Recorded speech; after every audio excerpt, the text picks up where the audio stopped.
Sigur ați auzit știrea, radiația infraroșie e peste tot. Dar ce este ea, mai exact?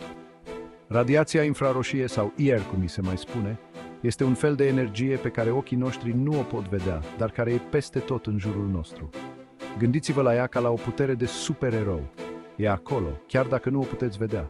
Telecomenzile de la televizor folosesc IR ca să trimită semnale către televizor. De asta puteți schimba canalul fără să vă ridicați de pe canapea. Și lămpile acelea cu căldură de la restaurante, ei bine, ele țin mâncarea caldă folosind radiația infraroșie. Chiar și soarele trimite raze infraroșii. De aceea îi simțiți căldura pe piele, chiar și în zilele mai răcoroase. Tare, nu? Deci, data viitoare când folosiți o telecomandă sau simțiți căldura soarelui, amintiți-vă, experimentați radiația infraroșie în acțiune. Este o mică parte din spectrul electromagnetic, dar are un impact mare asupra vieții noastre de zi cu zi. Rămâneți curioși și continuați să explorați minunile fizicii.